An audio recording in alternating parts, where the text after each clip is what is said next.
cette activité, nous allons utiliser Scratch. Donc dans le moteur Google, je vais chercher Scratch si je ne l'ai pas sur mon ordinateur. Je tape donc Scratch au bon endroit. Voilà, Scratch 2, c'est celui qu'on utilise le plus souvent. Voilà. Qu'il se charge. Une fois qu'il est chargé, je vais chercher Créer. Vous voyez ici, j'ai plusieurs onglets et je prends celui de Créer.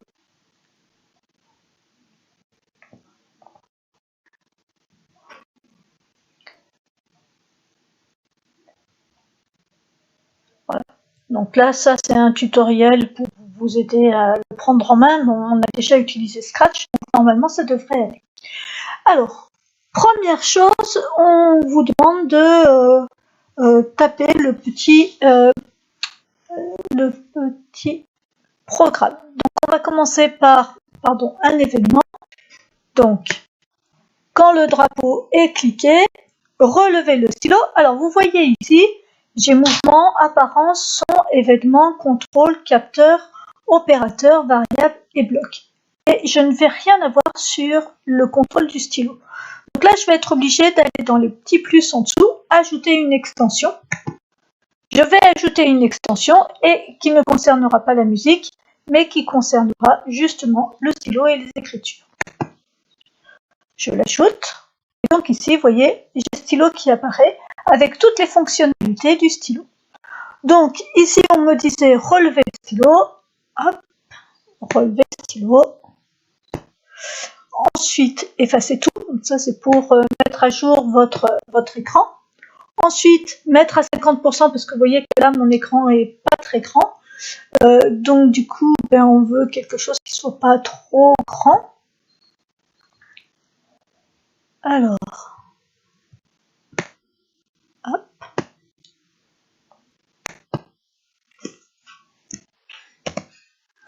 Je mets à 50%. Ensuite, aller à moins 210, y égale moins 210, x égale moins 210 et y égale moins 1. Donc là, on sera dans les mouvements. Je vais dans mouvement, aléa, ici.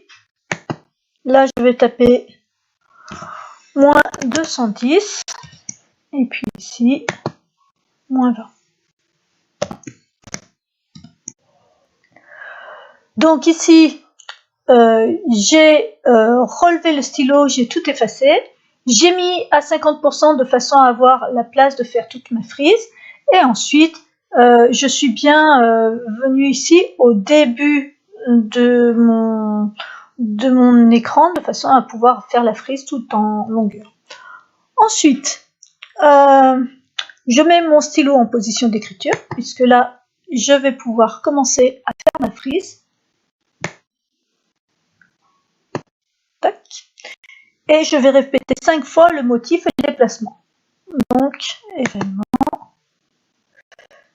Non, ce sera plutôt contrôle, pardon. Donc, dans contrôle, répéter 5 fois. Alors, les blocs, motif et déplacement. Sauf que les blocs, je ne les ai pas encore créés. Donc, du coup, il va falloir que je crée des blocs.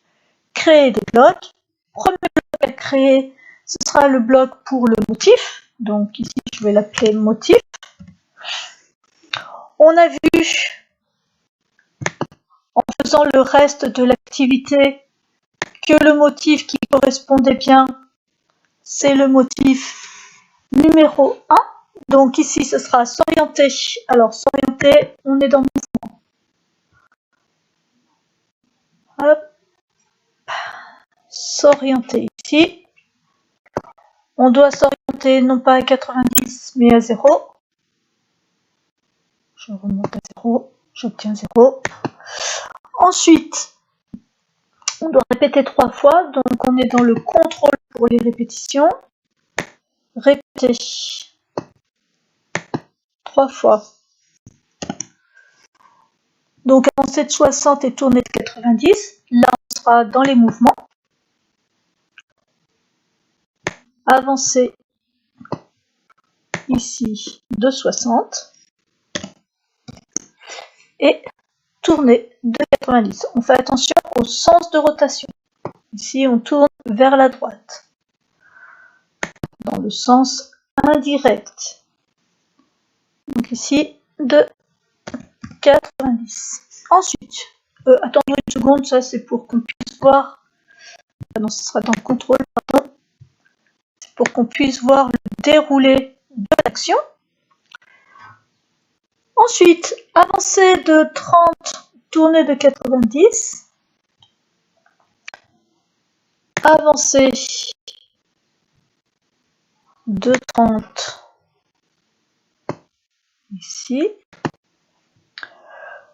Donc, avancer ici de 30. Ah, il faut que ça puisse s'écrire, ça serait mieux.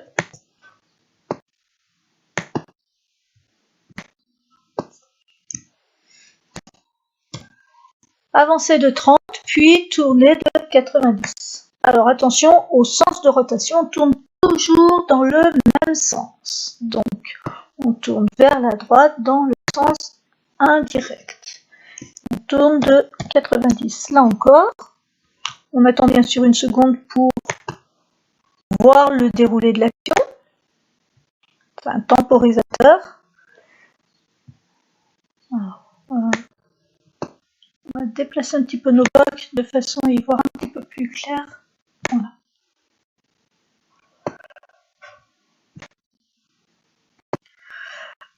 Donc j'attends une seconde et ensuite j'avance encore de 30. Donc là je suis dans le mouvement et avancer de 30.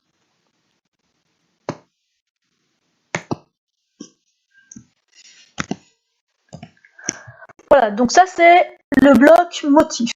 Maintenant il faut que je crée un bloc déplacement pour que entre chaque motif j'ai un petit espace. Alors je vais le mettre un peu ici, ils sont l'un sur l'autre, mais ça n'empêche qu'ils sont tous les deux existants, de façon à laisser ici de la place pour créer mon deuxième bloc. Alors je vais dans les blocs, donc vous voyez j'ai mon bloc motif qui est déjà ici, c'est celui-ci. Maintenant je vais créer mon bloc déplacement, donc là hein, c'est juste une entrée texte, donc ici je l'appelle déplacement. Voilà. Ok. Mon bloc de déplacement, le voici. Je vais déplacer de façon à y voir un petit peu plus clair. Voilà. Alors, pour ce bloc déplacement, d'abord on relève le stylo.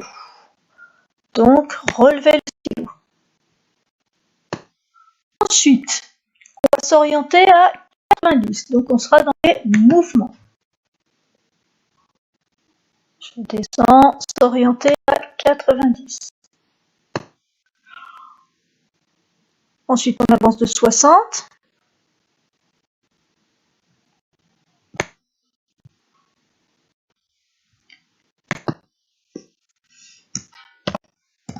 Je n'oublie pas de changer la valeur ici. Ensuite, on tourne de 90. Attention, on tourne vers la droite, donc dans le sens indirect. Donc, je vais tourner dans le sens indirect vers la droite. Et ici, il faut que je tourne de 90. Donc, 90. Un petit temporisateur pour voir ce qu'il se passe. Voici. Ensuite, on avance encore de 30.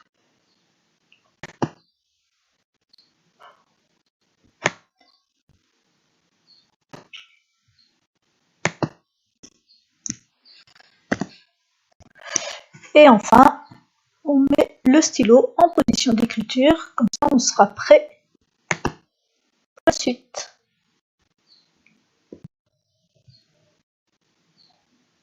Et voilà. Alors,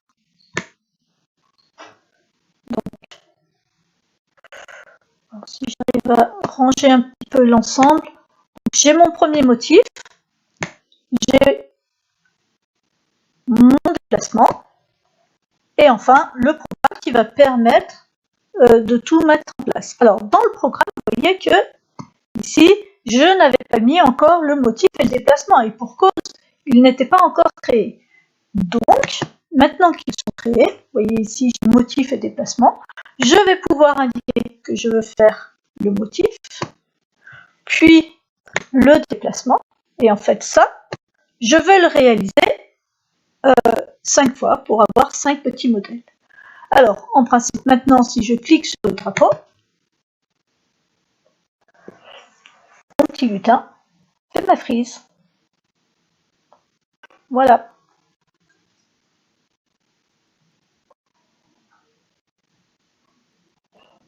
Vous voyez que les temporisateurs permettent de bien voir toutes les étapes de la construction.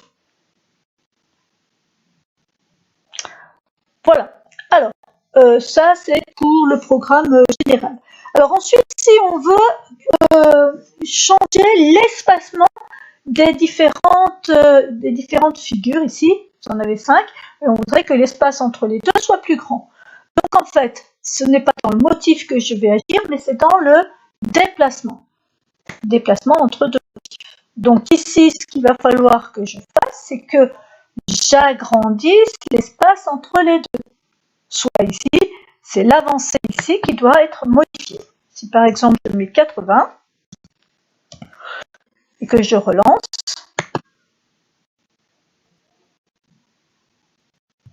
voilà, donc l'écart là ici entre les deux motifs est un peu plus grand. Donc même si on ne le voit pas très bien parce qu'on n'a pas une bonne évaluation des longueurs, on va se rendre compte que tout à l'heure on avait les 5 motifs dans notre cadre, et vous voyez ici, le 5e ne passe plus. Donc on est bien plus écarté. Voilà, alors je vais remettre ici à 60. Voilà. Question suivante maintenant, c'est on voudrait que nos motifs soient plus hauts. Donc du coup, ce n'est plus sur le déplacement que nous allons agir, mais nous allons agir sur le motif en lui-même. Et donc on ne va plus avancer de 60 pas, mais nous allons avancer par exemple de 80 pas. Et nous allons là encore obtenir quelque chose de plus grand. Allez, je reclique. Vous voyez, la hauteur est beaucoup plus importante. Et comme ça influe aussi sur la largeur, du coup, vous allez avoir ici des motifs qui ne vont plus tous rentrer dans le tableau.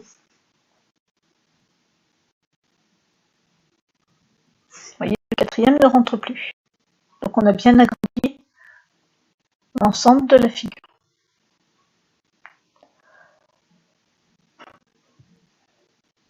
Voilà pour cette activité.